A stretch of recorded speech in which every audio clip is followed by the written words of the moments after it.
Are you having struggles with your relationship? Are you feeling down about your friends? Are you feeling disconnected? Do you have the blues? Yeah, do you have the blues? Are you feeling down from all the COVID-19 thing that's happening? Do you have someone to speak to? Do you realize that, you should be letting these things out? You can talk to somebody. Hi, everybody, it's Dr. Lisa with Grapevine Health, and we have a treat for you today. Everybody seems to be talking about mental health, the impact the pandemic has had on all of our mental health. It's been a strain, and so we want to start dedicating some of our time on this channel to talking about mental health, mental wellness, and some of the things we can do to support each other and to support ourselves. So I'm really happy to have my really good friend here today, Dr. David Malbranche, and I will let him introduce himself to you. So, hi, David. Hey, Lisa. It's an honor to be here. Hi, everybody. My name is David Malbranche. I am a board-certified internal medicine physician, born and raised in Schenectady, New York, but now residing in Atlanta, Georgia. I'm also a public health official, advocate, expert, and also have a lot of clinical and research expertise in the areas of sexual health, LGBTQ health, college health, student health, and HIV and STI prevention and treatment. Why do you think we're not talking about mental health issues in the Black community, or why are we so sort of basic about it? That's a great question. And I think a lot of it kind of extends back. I mean, everything obviously tracks back to slavery and the way, and the generations of kind of the generational trauma, physical and then psychological, that kind of continues, and kind of the continued trauma that we talk about today that's still happening to this day, that we're seeing enacted in different kind of evolutionized ways through politics or through other people, where they find a different way to exert, white supremacy or racism and traumatize us even further. I think a lot of it is kind of a reaction to that. And then I think a lot of it has to do with us buying into this whole concept of resilience. I don't know about, say more about that. Yeah, what? Yeah, so I don't know about you, but I get tired of people talking about resilience as if that's a good quality. And so I hear it often, especially with Black women. So people say, oh, Black women, it's strong, Black woman, strong. She's the strength of the family. She's doing da, da, da, da, da. And she's so resilient, as if that's a quality to which one should aspire. And I think the other question we should be asking is like, why the hell do Black women have to be so resilient? Mm-hmm. And why is that considered a quality worth having or something to emulate in someone? If they're resilient and they keep a strong face and they just kind of plow through, it doesn't leave for them humanity with Black women to say, I'm tired and I just want to lay down, or I want to cry, or I need to just put my feet up. Like, it's this constant pressure and then this celebration of us being resilient. So I think it's become normalized to a point where, I think for a lot of us in Black communities and very diverse Black communities, we're so used to being traumatized, whether it be race or, income level, job, from all different angles of life, whether you look at education or employment or, social circles, general media, we're seeing this all the time. And I think it's been beaten to us that we either have to, rise above it, turn the other cheek, be the better person, all those kind of BS phrases that we use that enable the originating problem to still exist. And for the people that originate the trauma on us to not hold themselves accountable for what's going on. And that becomes problematic. So we look at ourselves as the problem. So I think when it comes to mental health, if someone is going to seek treatment or go to counseling, I've told people before, I'm very open that I've been to therapy several times in my life, and I'm continually in therapy right now. And people will be like, oh my God, what's wrong? You're not crazy. Right. Like, why are you going to therapy? And I'm like, I go to therapy because it's like, kind you of like, too. Right. It's kind of like having follow-ups with a primary care provider. Like, it's something that I would encourage people to do, because when you do go to therapy, and I would say particularly for Black communities, particularly for Black gay men, particularly for Black women, particularly for Black trans people, we end up taking the brunt of everything and trying to be stronger, of not prioritizing ourselves, of putting everybody else first.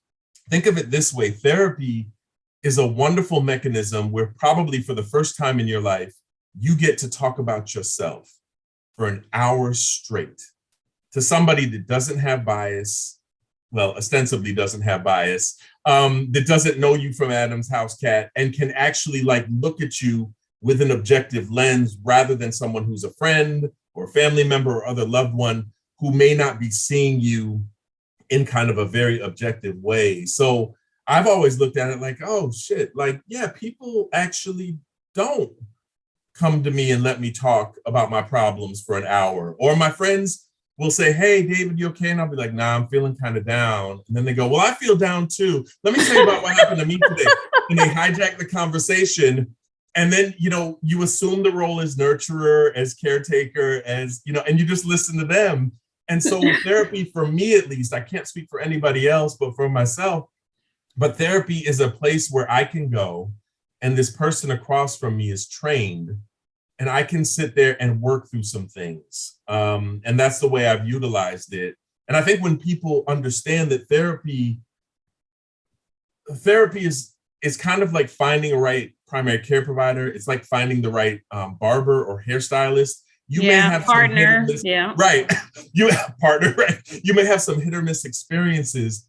But the thing is, I've seen a lot of people go to a therapist and say, or a counselor, or licensed clinical social worker and say, you know what, it just didn't fit. And so I'm not going anymore. And I'm like, you know, don't do that, because it just may be that it's not a match. And I've had therapists that I've gone to before where I knew kind of within the first, you know, session or two that this is not going to be a fit. And I've actually told some of them, I don't think we're compatible like this. And then I bounce. So if you can find somebody that does fit and that does listen to you and does provide therapy in the way you want to, I'm very specific. And I don't want the kind of stereotypical therapist that does things like, well,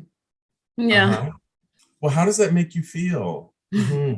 Yeah. What about talking about your childhood? Do you feel like that is appropriate or it's overdone? Because it seems like they always want to go back to, well, what happened when you were a child? And people push back and say, I don't want to go back there. So what are your thoughts about that? Everything goes back to childhood, everything. Relationships, how they were modeled, how you were treated, your formative experiences, everything goes back to childhood. And, you know, we're grown versions of children. We're like more mature, evolved versions of children, but we still hold some of that childhood trauma, some of those wonderful experiences from childhood, some of the relationship modeling that was given from our parents and other couples that we've seen, some of the social cues, they all come from childhood. So I always think it's a good thing to go back, not stay stuck there, like you're saying, but go there and then say, well, how is this impacting my behavior today? And how can I best move forward, understanding the way I was wired? And it's not always about like untangling the wires or rewiring yourself, but sometimes you just may be that certain way. So to understand how to best move forward with that, knowing who you are, respecting that, and doing the things that affirm your mental health. I think we have to destigmatize this word therapy, though. Like, what else could we call it? Because I tell people, you know, call a friend. Like, who can you talk to? And I encounter people who have so many secrets they're holding on to that's really affecting them mentally because they don't feel they can tell someone else. And then if you say, well, I think you should see a therapist, they might say, well, I'm not crazy. And so how do we deconstruct, you know, this notion that going to see a therapist is a bad thing? Because it's so healthy for all of us, like you're saying, to be able to release the burdens. Yeah, I think, I mean, there has been kind of a rebranding or a remarketing of it in that respect, and that, you know, therapy or counseling, or even when people say life coach, I know a lot of folks seem to be more amenable. Like they'll listen to 𝗯elle Van Zandt, who on TV when she first started wasn't officially certified, right, as a therapist or anything like that. And people would say, oh my God, 𝗯elle's show, and I learned this and I learned that. It was almost like they were getting counseling, but they say, well, why don't you see a therapist? Screw that, I'm not seeing a therapist. And I'm like, but that's what 𝗠ance is doing. She's providing counseling, but she calls herself a life coach. And so if that, however it is marketed, I think we can take a lesson from the COVID-19 pandemic, not to kind of mix things in there, but I think, as you and I have talked about before, I think one of the major problems for the past 2 years with COVID-19 is that you're dealing with a bunch of scientists and public health officials who aren't marketing and brand experts. And so we didn't know how to get ahead of the messaging or to put the messaging in very easy to understand ways, or ways that weren't scary or foreign to people. And meanwhile, the misinformation campaign they're masterful at branding and marketing and putting out messages that stick in people's brains. But we're not. We're sitting there saying, like, hey, look at this graph. The masks, they really work in preventing, or the vaccines are very effective. Look at this chart. And people are like, I don't want, right. And they're saying, look at this. And people are like, I don't know. I like that little slogan that so-and-so came up with. And so I think we need to do the same thing with mental health. We need to do the same thing with HIV and sexual health. We need to do it with all those things. But you're right, particularly mental health. It is one of those things where, we need to just start talking about it in different ways, more normalized ways, more affirming ways, and less judgmental. I think all those things have to be included. And men, what is the hook to get men, not necessarily to sit on the couch, but to talk to someone? Maybe it's their buddy, or maybe it's someone they don't even know. How do we get this message through to men, especially Black men, because they carry a lot too, and there's a lot, working against Black men in America, and that's stressful. And so this energy has to go somewhere. How do we get through, at least to start to chip away at this notion that it's not manly, or this is not what men do? Why did the first thing that jumped in my mind was barbershops? I thought about that like immediately. It's real. I mean, it's real. So I think there's a bunch of ways we can do it, right? So I think there has to be some in-person stuff, which I think barbershops, even churches on some respect, where we tap into religiosity. And that's one thing that I think we don't tap into a lot, is the connection between mental health and spirituality, or religiosity, or both, and kind of how that informs how someone interprets it. Because what will people say if you say, well, how do you cope with some of the stresses in your life? I pray to God.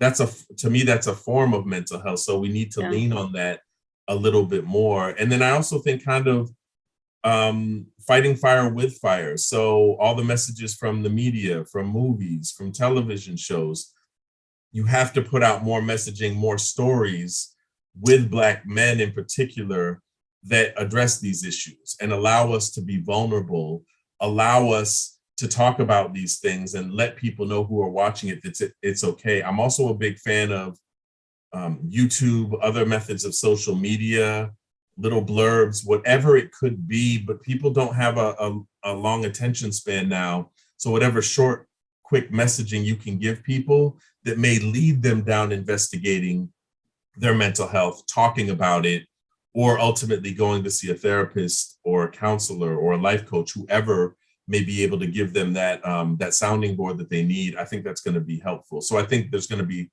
several tiers or several layers to it. Some of them are going to be more old school, like brick and mortar, barbershops, going someplace physically connecting with people.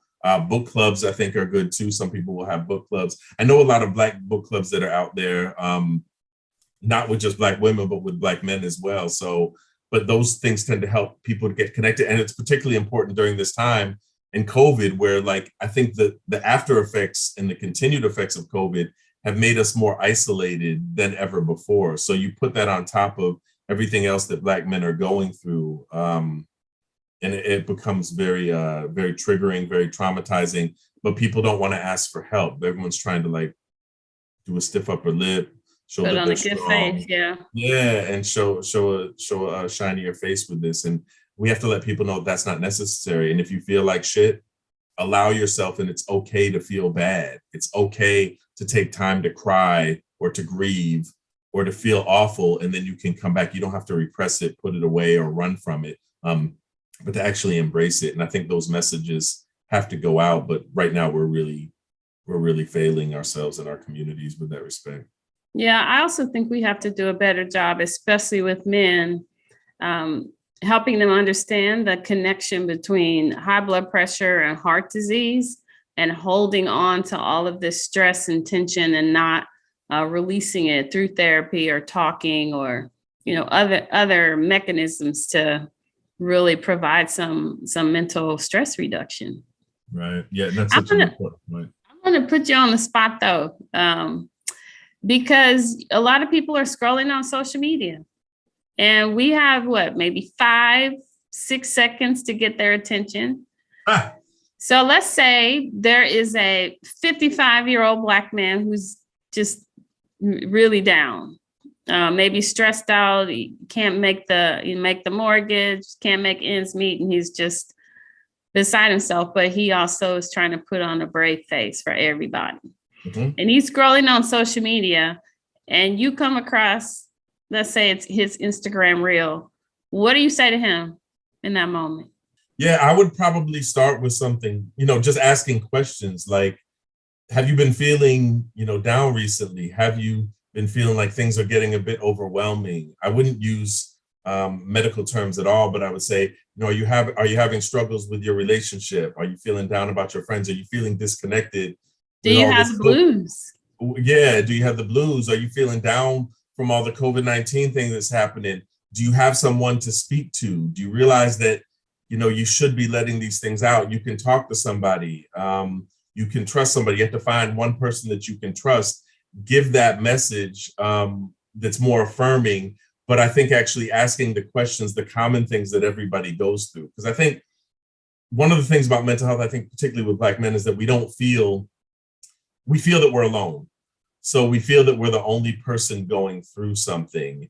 And I think that connection would have to be, you're not the only one. And then what I would probably do if I were to put a message on a video would be talking some about my life story. So I would make myself vulnerable and say, hey, I've been through this.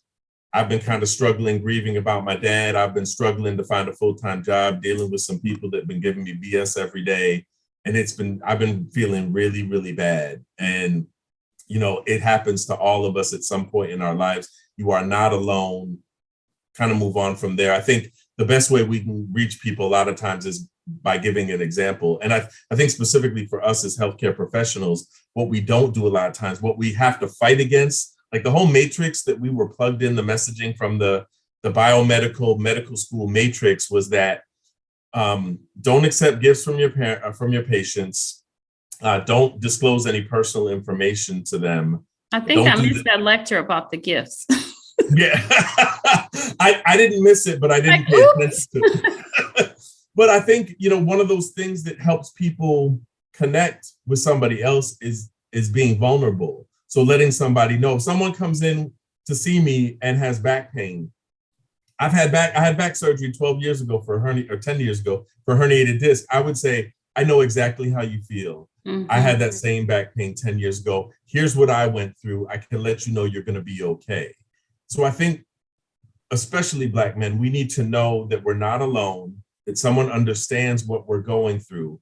They're not going to judge us as being weak or, somehow not masculine for acknowledging this, and then provide us with some assistance about what's going on. Before we get kicked off of here, though, I just wanted to say thank you for being here and for being so open, and invite you to come back so we can have many conversations about these taboo subjects like mental health. And again, at some point, we're going to talk about sex, because everybody wants to talk about it. People want to do it, or people don't want to talk about it. Everybody wants to do it, but don't want to talk about it. And we need to talk about it. The other thing I want to talk about that people don't want to talk about is poop. It's food? Poop, because people don't look in the toilet. They don't want to talk about their bowels and their guts. And we are losing people from these things that are so basic. We have to help bridge these conversations so that these things are not scary. Like, it's part of us. It's part of the human condition. I agree. So thank you so much for being here, David. All right. Thanks, Lisa. I appreciate it.